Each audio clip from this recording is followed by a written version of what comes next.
Good day everyone. So with Kokomi's rerun in 3.0, this being her second rerun, the question becomes, well, should you go for constellations on Kokomi and so on? And I think, let me just give you like the responsible answer, or the one that most people would be sort of happy to accept. And that is that, well, Kokomi at C0 is mostly used for her off-field Hydra application and for being a Thrilling Tales of Dragonslayer user and for being a Tenacity carrier as well. So basically there is a stock standard Fury crafted answer where she's the support and she buffs the main DPS by giving like attack percentage and by providing lots of off-field Hydro, and in certain cases you use her as a driver in Taser, team comps and so on, and therefore you don't really need constellations. Save them up, put them on characters that actually do damage.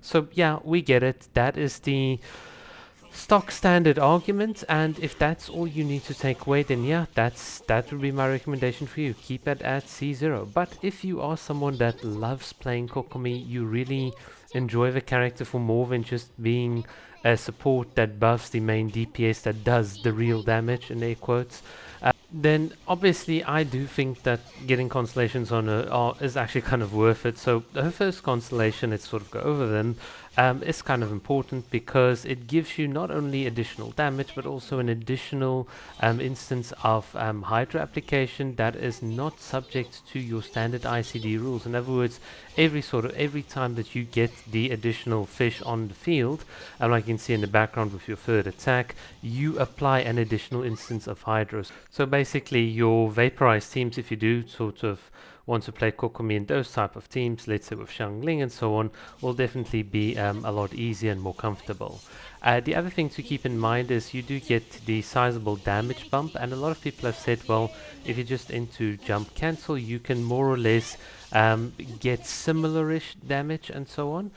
My only issue with this is that you sort of have to lose a bit of poise control. So the cool thing about Kokomi is she becomes like slightly bit more resistant to interruption, but the moment you jump you sort of give up that interruption resistance, and you also lose a bit of extra flexibility. So there is a technique where you do 3 normal attacks, and at the very last moment, at like the very moment you do your entry, you can do a dash cancel, and basically this will allow you to then get your next sort of string of attack or normal string of attacks on the field a lot quicker. So the benefits of just N2 and then jump cancelling don't really sort of stack up to the power and the benefit that Constellation 1 provides.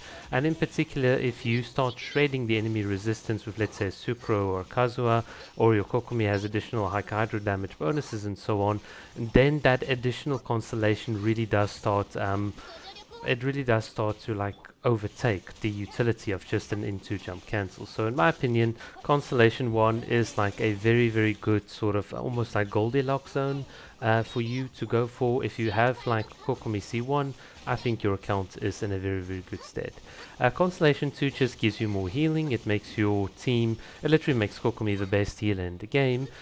You can decide for yourself if you sort of value that type of utility. I sort of like it because it means I can be super aggressive with my teams and so on, but that's just a playstyle preference. The other big constellation is Constellation 4 on Kokomi because it gives you like attack speed and so on. I really like it because if you attack faster with Kokomi, you can apply more instances of Hydro, you can get heal a lot more, and obviously it gives you a bit of a damage bump as well with your Kokomi. So it is a very good constellation, as well as in some certain cases where your Kokomi is afflicted by cryos and you're like slowed down.